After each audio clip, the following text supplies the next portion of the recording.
Começa nesse dia 21 de setembro a segunda lunação de Virgem. Sim, 2 lunações em Virgem nesse ano de 2025. É uma lunação que vai até o dia 20 de outubro e que inicia nessa lua nova com o eclipse do Sol vindo logo na sequência de um eclipse lunar em Peixes que aconteceu no dia 7 de setembro. Vamos então se preparar para essa grande temporada de uma lunação virginiana? Eu sou Patrícia Helena Dorileu, sou astróloga e terapeuta reikiana. Seja bem-vindo ao canal PHD Astrologia. Essa lunação, se a gente abrir o mapa do momento exato em que a lua nova se forma, que é exatamente às 16h54 no horário de Brasília, vai estar ascendendo Peixes, colocando essa lua nova e, portanto, esse sol eclipsado na casa 7 aqui para o nosso país. Algumas considerações aí sobre essa posição. Uma lunação que vem com um eclipse solar é um ciclo mais agitado, com momentos inesperados, com desdobramentos de situações que já estão em curso um pouco mais ou atribulada, desdobramentos atribulados ou com conclusões muito inesperadas. Tem um quê aqui de inusitado que nos pega desprevenidos, que nos pega de surpresa. E acho que um dos grandes assuntos é a condenação dos golpistas, né? E aí esse eclipse, ele tem toda uma configuração ali celeste que pode trazer ainda algumas cenas de sensibilidade, para dizer o mínimo, e que vão passar aí por um revés que dura alguns meses, pelo menos até fevereiro do ano que vem, mas eu vou chegar lá. Antes disso, o Sol eclipsado simboliza muito fortemente figuras de poder que se eclipsam, que passam por esse ocultamento, né? E aí isso pode estar muito na figura do presidente ou em outras personalidades políticas, ou que tem ali um impacto na nossa sociedade, muita visibilidade, que estão no poder ou não, mas que tenham força, né, mobilizadora ali, social, coletiva, e ao mesmo tempo a gente pode trazer para as nossas vidas individuais quem são essas figuras solares que vão passar por uma temporada eclipsadas, né? Quais são esses cenários que nos trazem inseguranças, incertezas, inconstâncias, que nos trazem problemas solares, né? Problemas ou de vitalidade, ou de autoconfiança, enfim, que passam por essa cena muito simbólica, mas também muito enfática, de algo que se eclipsa, de algo que se oculta e que precisa se renovar.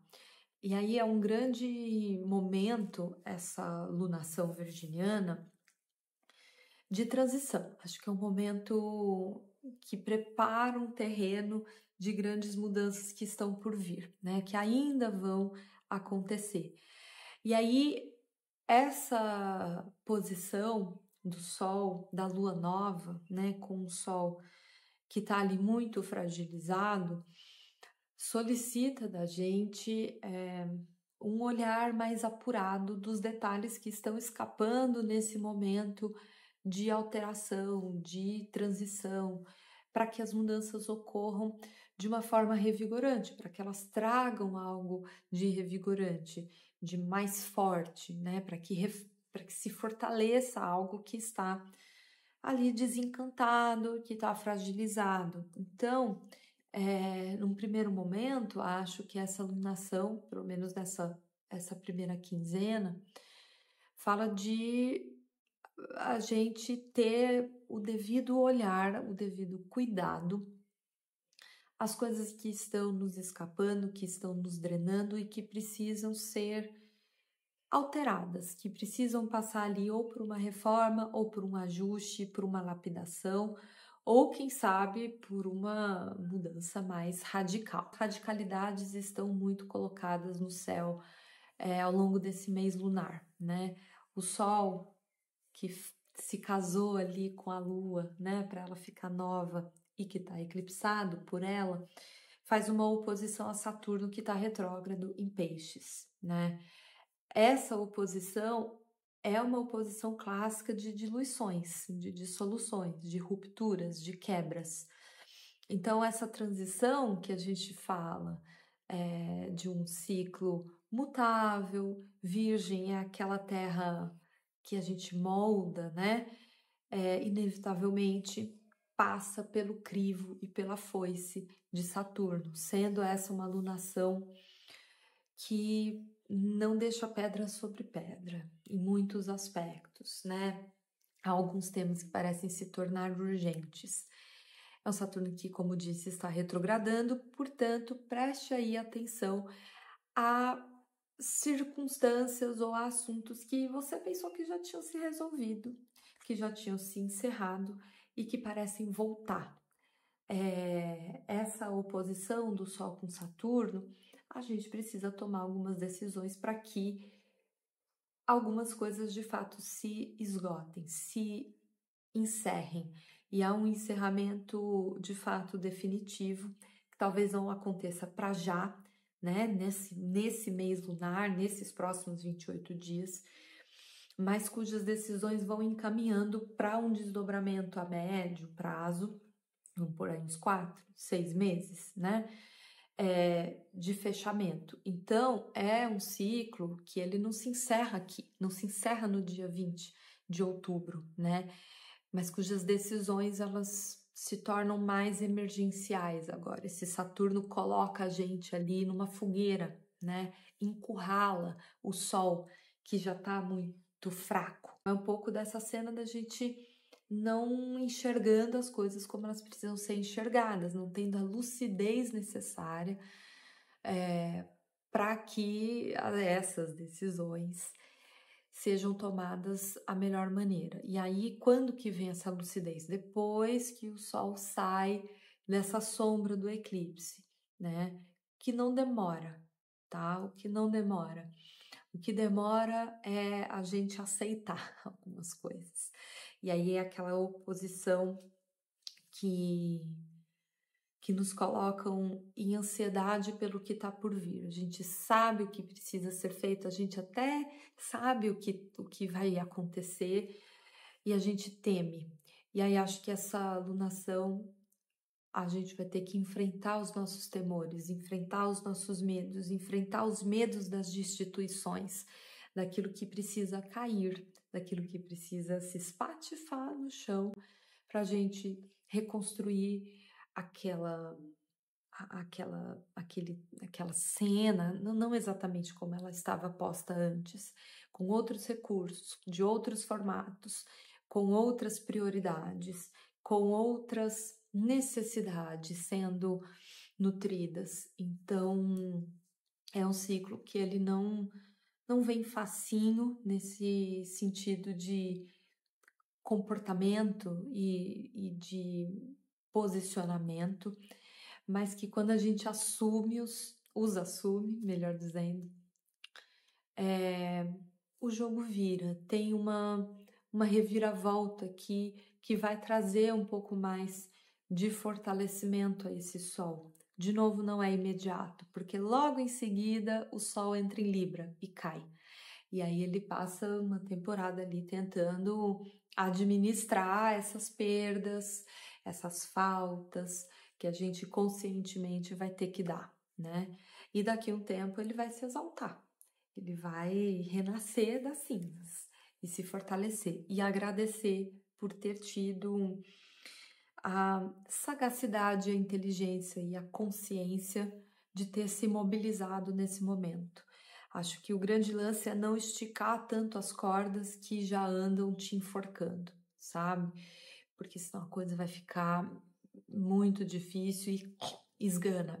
Essa oposição com Saturno é muito aguda mesmo, ela é muito difícil e incontornável, apesar de serem signos mutáveis, a gente poder encontrar algumas alternativas, mas às vezes a alternativa é deixar a coisa cair, né? Dar queda ao que precisa ser dado queda.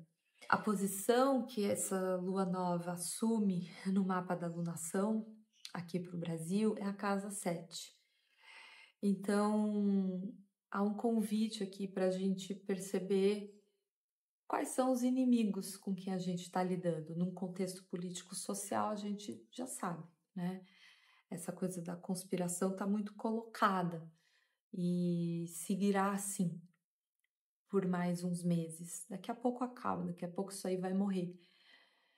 Mas, e nas nossas vidas particulares, né? Essa figura do inimigo, da pessoa que é o antagonista na nossa vida, fica muito clara, fica óbvia. E, portanto, é a ocasião da gente lidar com aquilo que é antagonista a nós, entende?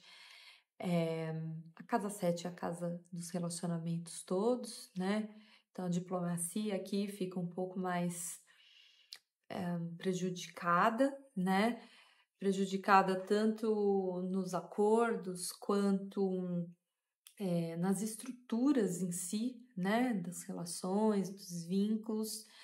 E aí é esse virgem aí que vai precisar trabalhar, esse sol em virgem, melhor dizendo, que vai precisar trabalhar nos detalhes, nas delicadezas, nas minúcias. Sim, logo em seguida, já disse, o sol entra em Libra, então onde é que entra esses detalhes e essas minúcias? É o pulo do gato, porque daqui a pouco essa lua vai se fazer nova em Libra, e aí tem um novo recomeço, tem um novo início, tem uma nova propositura, né, nessas dinâmicas todas. Mas antes a gente precisa botar uma lupa em algumas coisas, não perder a dimensão, né, geral, mas perceber onde é que está escorregando. Essa lua nova vem acompanhada da Vênus, também em Virgem, que é uma posição mais difícil para a deusa do amor, da beleza, porque ela está ali em queda, ela fica também fragilizada, muito cética e encontrando pelo em ovo, né? Quando eu falo em botar a lupa, não é procurar pelo em ovo, mas sim encontrar onde estão as ranhuras, onde estão as faltas e as falhas e encontrar formas de preenchê-las, né? Moldar essa terra mesmo, né? E essa Vênus em Virgem, ela tende a ficar bastante ressabiada, assim, dentro das dinâmicas relacionais, né?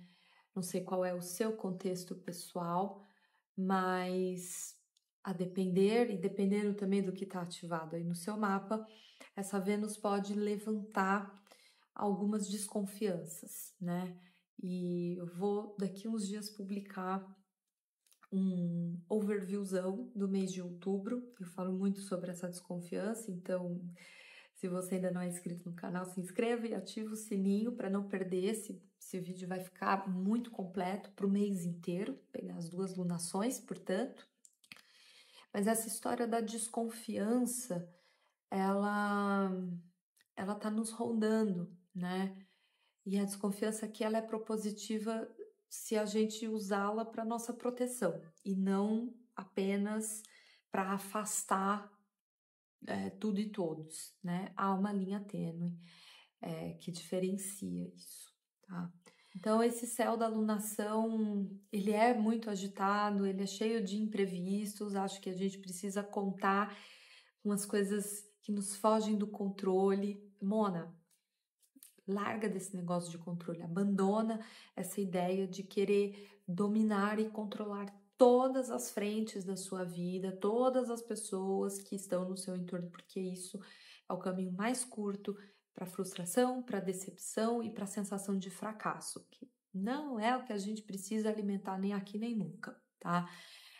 nessa alunação a gente vai ser forçada a entender que algumas coisas vão fugir do nosso controle e que é a vida agindo para que ela se realoque para os melhores lugares, para os melhores espaços, que nem sempre vão ser aqueles que a gente está colocando todos os nossos esforços, toda a nossa energia, e que aquilo talvez esteja só nos desgastando. Muita atenção aos desgastes físicos, emocionais, mentais. Eles são aí só uma pontinha do iceberg de situações que precisam ser remanejadas urgentemente. Entendo que esses são os grandes temas que se colocam nesse mês lunar. Como disse, é um eclipse do Sol, então a gente tem menos energia, pelo menos na primeira quinzena, a tendência é ficar um pouco mais quietinha, mais borocochô, inclusive. Se for o seu caso, não alimente a borocochosice. Busque os seus recursos para fortalecer essa energia solar, que a gente precisa fortalecê-la.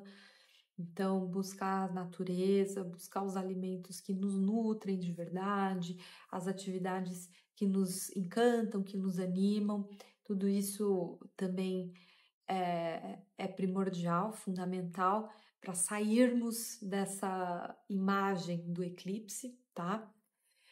E atenção aí aos seus vínculos, às estruturas relacionais, aonde mora ou vem morando alguma autossabotagem, alguma necessidade de lutar por algo e você talvez nem saiba pelo que está lutando mais, né?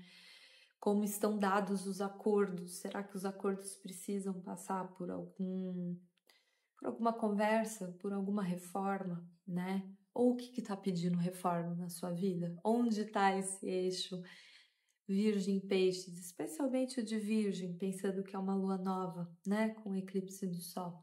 Comenta aqui, vou gostar de saber. Quem sabe você teve alguns insights por aí. Muito obrigada pela escuta, pela partilha.